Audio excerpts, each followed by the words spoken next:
BA part तृतीय वर्ष की राजनीति विज्ञान की क्लास में आज हम अमेरिकी संविधान की संघीय व्यवस्था के बारे में अध्ययन करेंगे। जैसा कि हमें पता है कि अमेरिकी संविधान में संघीय व्यवस्था को अपनाया गया है। पिछली क्लास में हमने पढ़ा था कि जो अमेरिका का फिलाडेल्फिया सम्मेलन है, या कहें कि जो फिलाडेल्फिया सम्मेलन है, वो संविधान के निर्माण में महत्वपूर्ण भूमिका निभाता है, या उसके द्वारा ही संविधान का प्रारूप तैयार किया गया था। उस समय अमेरिकी क्षेत्र में 13 पृथक उपनिवेश थे जो अपना राजनीतिक जीवन व्यतीत करते थे। लंबे समय तक वहाँ रहने के पश्चात उनमें उस भूमि के प्रति मोह उत्पन्न हो गया। साथ ही उन्हें एक भय भी था कि ब्रिटेन या यूरोप के जो अन्य देश हैं उन्हें किसी भी प्रकार से पराधीन ना कर लें। ऐसी जो समस्या थी उसके समाधान के लिए इन सभी उपनिवेशों ने एक उपाय अपनाया, जो था कि इन सभी का एक हो जाना। इसके समाधान के लिए उन्होंने यहाँ पर संघीय व्यवस्था को अपनाया। संविधान द्वारा स्थापित संघात्मक व्यवस्था न केवल उस समय की समस्याओं के समाधान के लिए बल्कि प्रगति के भी मार्ग में उपयोगी सिद्ध हुआ। विश्व के अन्य देश जैसे Canada, Switzerland, Mexico, Australia, Bharat आदि देशों की तरह यहाँ पर भी संघात्मक व्यवस्था को ग्रहण किया गया है। संघीय शासन व्यवस्था का अर्थ। संघीय शासन व्यवस्था का अर्थ है कि समझौते द्वारा जो निर्मित राज्य है को संघ राज्य कहा जाता है। तो समझौते के द्वारा निर्मित राज्य, तो कोई समझौते के द्वारा किसी राज्य का निर्माण होता है, राज्य बनता है, तो उसे संघ राज्य कहा जाता है।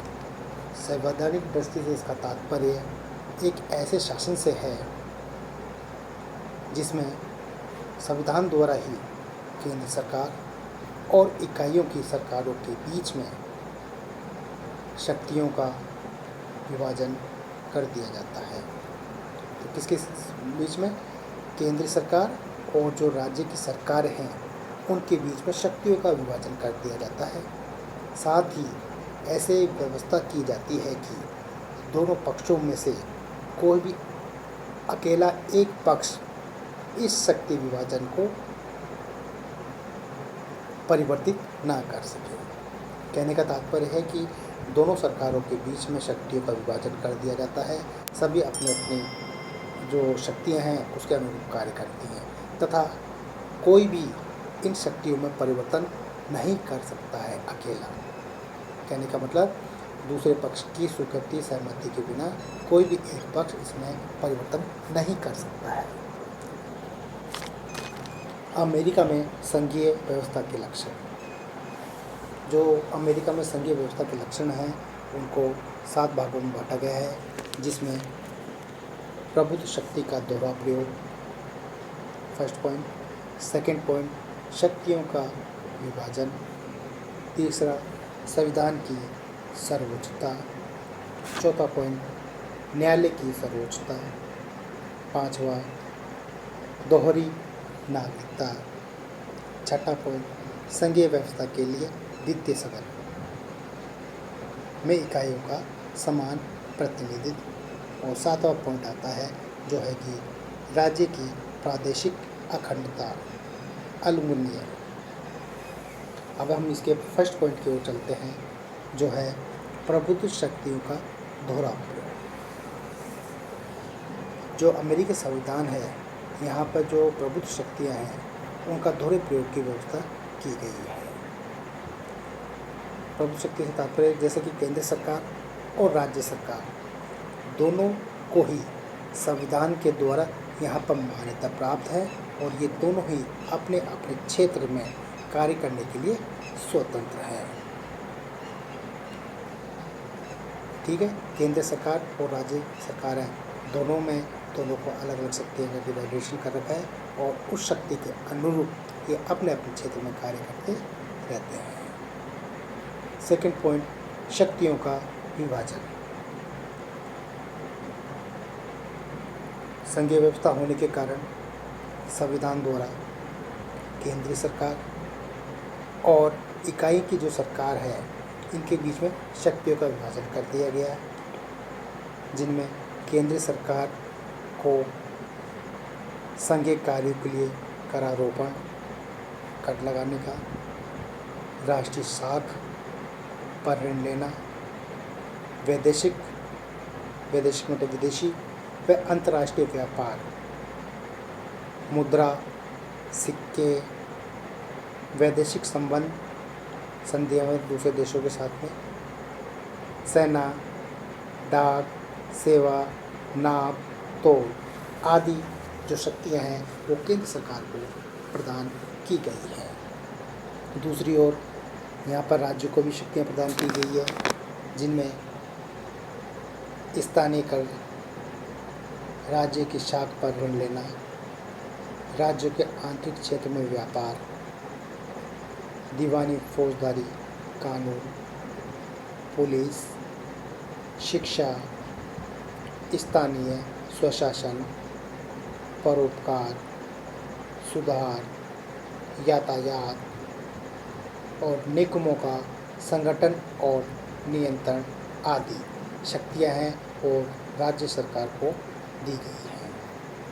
इस प्रकार यहाँ पर अमेरिकी संविधान के द्वारा शक्तियों का विभाजन किया गया है केंद्र सरकार की और राज्य सरकार के बीच में। थर्ड पॉइंट आता है संविधान की सर्वोच्चता। तो यहाँ का जो संविधान है वो सर्वोच्च है इसलिए क्योंकि फिलाडेल्फिया जो सम्मेलन था उसके द्वारा जो निर्मित प्रलेख उसमें किए गए संशोधन सहित संयुक्त राज्य अमेरिका का जो संविधान ही है या कानून है वो ही सर्वोच्च है। कि जो फिलाडेल्फिया सम्मेलन है उसके द्वारा संविधान का पूरा प्रारूप तैयार किया गया था। यहाँ का राष्ट्रपति, कांग्रेस, सर्वोच्च न्यायालय तथा संघ की इकाइयाँ सब इसके अधीन हैं, इसके अनुसार कार्य करते हैं, इसलिए यहाँ का संविधान सर्वोच्च है, कोई भी इसका उल्लंघन नहीं कर सकता है। अगला पॉइंट, फोर्थ पॉइंट, न्यायपालिका की सर्वोच्चता।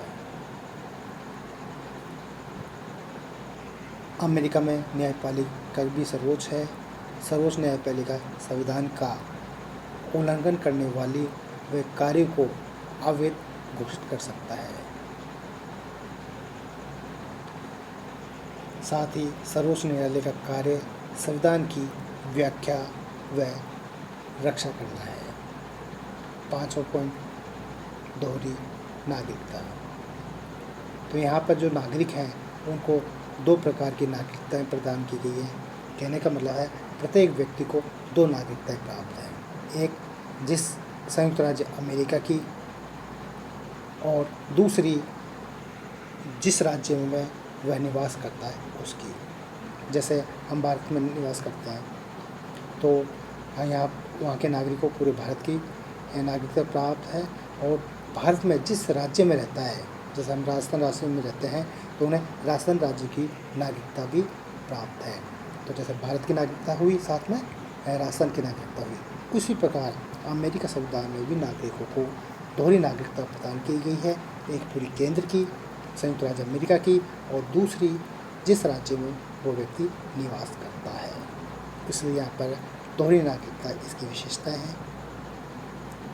अगला पॉइंट आता है जो है छठा पॉइंट, जो है संघीय व्यवस्थापिका के द्वितीय सदन सीनेट में इकाइयों को समान प्रतिनिधित्व। तो यहाँ पर जो इकाइयाँ हैं उनको समान प्रतिनिधित्व प्रदान किया गया है। कांग्रेस का जो प्रथम सदन है प्रतिनिधि सभा में जो प्रतिनिधित्व है वो जनसंख्या के आधार पर प्रदान किया गया है। इस सदन में बड़े राज्यों को अधिक प्रतिनिधित्व प्राप्त हुआ है और छोटे राज्यों को कम। द्वितीय सदन सीनेट में छोटी बड़ी सभी इकाइयों को समान प्रतिनिधित्व प्रदान किया गया है। इसमें प्रत्येक राज्य को 2 प्रतिनिधि भेजे जाते हैं। प्रत्येक राज्य से क्या भेजे जाते हैं? 2 प्रतिनिधि भेजे जाते हैं। संविधान द्वारा व्यवस्था की गई है कि संबंधित राज्य की अनुमति के बिना किसी राज्य को उसे सीनेट में प्राप्त प्रतिनिधित्व से वंचित नहीं किया जा सकता है। अगला पॉइंट जो आता है वो है राज्यों की प्रादेशिक अखंडता अनुलंघनीय है। जो यहाँ पे संघीय व्यवस्था है उसमें प्रावधान है कि सरकार को इकाइयों के क्षेत्र में परिवर्तन करने का अधिकार नहीं है। जो यहाँ संघ है वहाँ पर संघ को या केंद्र को जो इकाइयाँ हैं उनके क्षेत्र में किसी प्रकार का परिवर्तन करने का कोई अधिकार नहीं है। संविधान के अनुसार कांग्रेस नवीन राज्य को संघ में प्रवेश तो दे सकती है परंतु कोई नया राज्य दूसरे राज्य के क्षेत्र अधिकार में स्थापित नहीं कर सकता है। तो यहाँ पर नए राज्य बनाने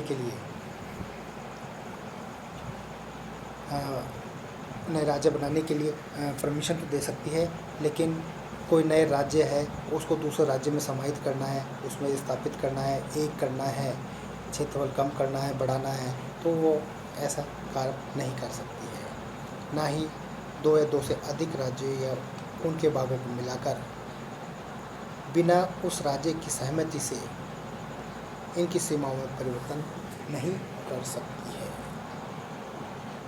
इस प्रकार अमेरिका के जो संघीय व्यवस्था है यहाँ पूर्ण होता है। इसके पश्चात हम अमेरिका का जो राष्ट्रपति है उसके बारे में अध्ययन करेंगे नेक्स्ट क्लास में।